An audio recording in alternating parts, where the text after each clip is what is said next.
জরুরি সিদ্ধান্ত নিয়ে জরুরি প্রস্তাব গ্রহণ করে জামাতের কেন্দ্রীয় কর্মপরিষদ বৈঠক থেকে জাতির উদ্দেশ্যে জনগণের উদ্দেশ্যে জামাত ইসলামী জরুরি আহ্বান জানিয়েছে। সবাইকে ঐক্যবদ্ধ হয়ে দুর্বার আন্দোলন করার আহ্বান জানিয়েছে। দর্শক, আপনারা জানেন সাম্প্রতিক জামাতের রাজনীতির ইতিহাসও একটা নতুন ডেভেলপমেন্ট যে পূর্ণাঙ্গ কেন্দ্রীয় কর্মপরিষদ বৈঠক জামাত অনুষ্ঠিত করতে পেরেছে, যেখানে সব সদস্যরা উপস্থিত ছিল এবং আমিরে জামাতের সভাপতিত্বে জামাতের সেক্রেটারি জেনারেলের সঞ্চালনায় সেখানে গুরুত্বপূর্ণ কিছু প্রস্তাব গ্রহণ করা হয়েছে, জরুরি কিছু সিদ্ধান্ত নেওয়া হয়েছে এবং জরুরি কিছু আহ্বান জানানো হয়েছে। এটা আমরা জাতিকে জানিয়ে দিতে চাই, ছড়িয়ে দিতে চাই এবং আপনাদেরকেও আমরা অনুরোধ করব, আহ্বান জানাবো, জামাত ইসলামীর আহ্বানকে আমাদের এই বক্তব্য শেয়ার করে জনগণকে জানার সুযোগ করে দিন, ছড়িয়ে দিন। জামাত আমাদেরকে এটা পাঠিয়েছে প্রচার করার উদ্দেশ্যে। এটা তেমন কোনো বিশ্লেষণ নয়, জাতিকে আহ্বান, জনগণকে আহ্বান, জনগণকে জামাতের আহ্বানে জাগিয়ে তোলার চেষ্টা। এবং আমরা এই আলোচনার আগে আবারও বলিনি, জামাত ইসলামীকে বাদ দিয়ে বাংলাদেশের রাজনীতিতে কোনো কার্যকর টেকসই সমীকরণ হতে পারে না। জামাতকে বাদ দিয়ে কোনো আন্দোলন সফল হতে পারে না, হবে না, সাফ কথা। জামাতও সাফ জানিয়ে দিয়েছে তারা কি করবে, কঠিন বার্তা সরকারকেও দিয়ে দিয়েছে।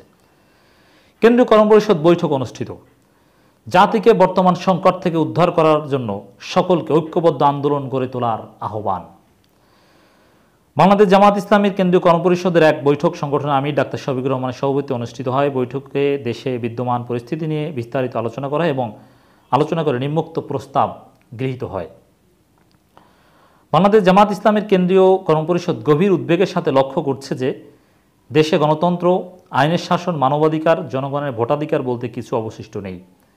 সরকার 7 জানুয়ারি প্রহসনের নির্বাচনের মাধ্যমে ক্ষমতা দখল করে উপজেলা পরিষদ নির্বাচনের তারিখ ঘোষণা করে গত 28 মে অনুষ্ঠিত উপজেলা পরিষদ নির্বাচনে সরকারি দলের অভ্যন্তরীণ সংঘাত, সংঘর্ষ, গুলিবর্ষণ, ককটেল বিস্ফোরণে অর্ধশতাধিক লোক আহত, যানবাহন ভাঙচুর করে এবং ভোট কারচুপি অনিয়মে জড়িত থাকায় 3 জন প্রেজাইডিং অফিসার সহ 2 জন সহকারী প্রেজাইডিং অফিসারকে গ্রেপ্তার ঘটনার মাধ্যমে জাতির সামনে আবারও প্রমাণিত হয়েছে যে দেশে অবাধ ও সুষ্ঠু নিরপেক্ষ অংশগ্রহণ নির্বাচনের কোনো পরিবেশ নেই। দেখেন, এটা সরকারকে একটা কঠিন জবাব দেওয়া হলো কার্যত। কারণ কি? সরকার ওবায়দুল কাদের খুব সন্তুষ্টি প্রকাশ করেছেন যে চমৎকার নির্বাচন হয়েছে, শান্তিপূর্ণ হয়েছে, সহিংসতা তো হয়নি। কিন্তু জামাত একেবারে তথ্য প্রমাণ সহ দেখিয়ে দিয়েছে, জামাতের কর্মপরিষদ, যে আসলে সহিংসতা হয়েছে, বিশৃঙ্খলা হয়েছে, সব হয়েছে। কোনো অ্যাঙ্গেল থেকে এটা গ্রহণযোগ্য বা মোটামুটি কম্পারেটিভলি কোনো ফ্রি ফেয়ার নির্বাচন নয়। দলিল দিয়ে জামাত বুঝিয়ে দিয়েছে, জবাব দিয়েছে ওবায়দুল কাদেরকে, আওয়ামী লীগকে। সরকার বলেছিল যে উপজেলা নির্বাচনে মন্ত্রী, প্রতিমন্ত্রী ও এমপিগণ তাদের নিকট আত্মীয়দের উপজেলা পরিষদ নির্বাচনে প্রার্থী মনোনীত করতে এবং নির্বাচনে প্রভাব বিস্তার করতে পারবেন না। কিন্তু 8 মের উপজেলা পরিষদ নির্বাচনে মন্ত্রী, প্রতিমন্ত্রী এবং এমপিদের পরিবার, পরিজন, আত্মীয় স্বজনদের ব্যাপকভাবে নির্বাচনে অংশগ্রহণ করেছে এবং জাতীয় সংসদে ডামি নির্বাচনের মতো উপজেলা নির্বাচনে আরেকটি ডামি নির্বাচনের আয়োজন করে নিজেদের প্রার্থী বিজয়ী ঘোষণা করা হয়েছে। এ থেকে স্পষ্টভাবে প্রতীয়মান হচ্ছে যে আওয়ামী লীগ সরকার অধীনে কোনো নির্বাচনই অবাধ, সুষ্ঠু ও নিরপেক্ষ হতে পারে না। কঠিন জবাব দেওয়া হয়েছে জামাতের পক্ষ থেকে। এবং এমপি মন্ত্রীদের স্বজনরা তো অংশগ্রহণ করেছেই, বরং আওয়ামী লীগ নাকে খত দিয়ে এমপি মন্ত্রীদের স্বজনদের নির্বাচনে অংশগ্রহণ করতে নিষেধ করার সিদ্ধান্ত থেকে ফিরে এসেছে। এটা প্রধানমন্ত্রীর সিদ্ধান্তের পরাজয়। কেন্দ্রীয় কর্মপরিষদ দৃঢ় অভিমত ব্যক্ত করেছে যে কেয়ারটেকার সরকার অধীনে অবাধ, সুষ্ঠু ও নিরপেক্ষ নির্বাচনের মাধ্যমে জনগণের ভোটের অধিকার সরকার প্রতিষ্ঠা ব্যতীত দেশে সুষ্ঠু নির্বাচনে কোনো পরিবেশ তৈরি হতে পারে না। সাফ জামাত জানিয়ে দিয়েছে। সেজন্য সর্বাগ্রে কেয়ারটেকার সরকারের অধীনে নিরপেক্ষ নির্বাচনের আয়োজন করতে হবে। জনগণ এই সরকারের অধীনে কোনো নির্বাচনে অংশগ্রহণ করতে রাজি নয়। তাই তার একতরফা জাতীয় সংসদ ও উপজেলা নির্বাচন প্রত্যাখ্যান করেছে। সরকার জনমতের তোয়াক্কা না করে স্থানীয় নির্বাচনের আয়োজন করে নিজেদের পছন্দের ডামি প্রার্থীদের বিজয়ী করে ক্ষমতায় বসাতে চায়। কেন্দ্রীয় কর্মপরিষদ প্রহসনের উপজেলা নির্বাচন বর্জন করায় জনগণকে আন্তরিক অভিনন্দন জানাচ্ছে। এর মানে বিএনপি জামাতের যে সফলতা, যে জনগণ বিএনপি জামাতের ডাকেই সাড়া দিয়েছে, সরকারের ডাকে ভোট কেন্দ্রে যায়নি, সেই সফলতা জামাত ইসলামী আনুষ্ঠানিকভাবে দাবি করে জনগণকে ধন্যবাদও জানালো। আমরাও জামাত ইসলামীর ধন্যবাদ পৌঁছে দিতে চাই এবং সঠিক জনগণ ধন্যবাদের যোগ্য যে তারা আসলে ভোট কেন্দ্রে যায়নি। তবে আবারও বলবো, জনগণ ভোট কেন্দ্রে যায়নি তাতে কি, 7 জানুয়ারি তো যায়নি, কিন্তু সরকার তো টিকে যাচ্ছে। এর মানে জনগণ যে ভোট কেন্দ্রে যায়নি সেটাকে বিএনপি জামাতকে সঠিকভাবে রাজপথে ব্যবহার করতে হবে আওয়ামী লীগের বিরুদ্ধে। না হলে জনগণের এই ভোট বর্জনের কোনো ফায়দা পাবে না।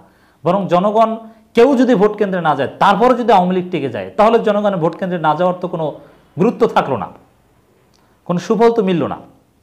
কেন্দ্রীয় কর্মপরিষদ লক্ষ্য করছে যে ভোটারবিহীন নির্বাচনের মাধ্যমে আওয়ামী লীগ ক্ষমতায় থাকার যে হীনপন্থা অবলম্বন করছে, তাদের দেশে নির্বাচন ব্যবস্থা বলতে আর কিছু অবশিষ্ট থাকবে না, যা জনগণের জন্য অশনি সংকেত। এর মানে দর্শক, আবারও যদি আমরা একটু রিপিট করি, জামাত ইসলামের কেন্দ্রীয় কর্মপরিষদের বা জামাতের এই প্রস্তাব, জামাতের এই সাপ অবস্থান, রাজনীতিতে সরকার যাই করুক, যতই চেষ্টা করুক, তত্ত্বাবধায়ক সরকার ছাড়া, নিরপেক্ষ সরকার ছাড়া, কেয়ারটেকার সরকার ছাড়া বাংলাদেশের রাজনৈতিক সমস্যার কোনো সমাধান সম্ভব নয়। এটা হচ্ছে জামাতের বাইবেলিক আকিদা, অপরিবর্তনীয় আকিদা। এই অবস্থান থেকে জামাত মোটেও পিছু হটবে না, সাফ জানিয়ে দিয়েছে জামাত। কেন্দ্রীয় কর্মপরিষদ মনে করে সরকার দুর্নীতি, ব্যাংক লুটপাট, শেয়ার বাজার ধস তৈরি করে ও বিদেশে অর্থ পাচার করে নিজেদের আখের গোছানোর জন্য তারা দেশে যে নির্বাচনী পরিবেশ তৈরি করেছে তা থেকে মুক্তি পেতে হলে জনগণকে গণ আন্দোলন গড়ে তুলতে হবে। বিরোধী রাজনৈতিক দল, পেশাজীবী সংগঠন ও গণতান্ত্রিক প্রতিষ্ঠানসমূহের ঐক্যবদ্ধভাবে সোচ্চার হওয়ার মধ্য দিয়ে জনগণের সরকার প্রতিষ্ঠা হওয়ার পথ সুগম হতে পারে। এই জন্য সর্বাগ্রাহে কেয়ারটেকার সরকার প্রতিষ্ঠা করে জনগণের ভোটাধিকার পুনঃপ্রতিষ্ঠা করতে হবে। কেয়ারটেকার সরকারের আবিষ্কারক বা প্রপোনেন্ট বাংলাদেশের জামাত ইসলামী। এ কারণে, এবং এটাই বাস্তব যে ওই জামাত ইসলামীর আবিষ্কার কেয়ারটেকার সরকার ছাড়া বাংলাদেশের রাজনৈতিক সমস্যার কোনো সমাধান কখনোই সম্ভব নয়। এটা স্থায়ী কথা। বিএনপিকে এটা মনে প্রাণে বিশ্বাস করতে হবে, সবাইকে এটা মনে প্রাণে বিশ্বাস করতে হবে। কেন্দ্রীয় কর্মপরিষদ সকল রাজনৈতিক দল ও সংগঠন এবং দেশবাসীকে ঐক্যবদ্ধভাবে আন্দোলন গড়ে তোলার মাধ্যমে কেয়ারটেকার সরকার অধীন অবাধ, সুষ্ঠু, নিরপেক্ষ, অংশগ্রহণমূলক নির্বাচনের পরিবেশ তৈরি করে জাতিকে বর্তমান সংকট থেকে উদ্ধার করার জন্য সকলের প্রতি উদাত্ত আহ্বান জানাচ্ছে। দেখেন, জামাত ইসলামী মূল জায়গায় হাত দিতে পেরেছে যে কেয়ারটেকার সরকার ছাড়া সমস্যার সমাধান কোথাও নেই। এখন জামাত যতবার এই গুরুত্বপূর্ণ বৈঠক থেকে কেয়ারটেকার সরকারের কথা বলল, এতবার কিন্তু কেউ কেয়ারটেকার সরকারের কথা বলেনি। অতএব রাজনীতির মূল সমস্যার সমাধানের কথা জামাত ইসলামী বলছে। আমরা আলোচনা করছি 15 মে 24, এবং একই সাথে প্রত্যাশা করছি জামাত ইসলামী এভাবে ধীরে ধীরে এগিয়ে যাবে, জাতির সমস্যার সমাধানের মূল রূপকার হিসেবে এগিয়ে আসবে।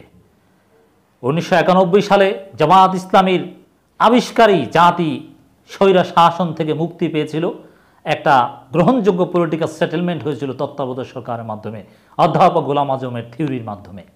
অর্থাৎ ক্রান্তিকালে জামাত ভূমিকা রাখতে জানে, রেখেছে।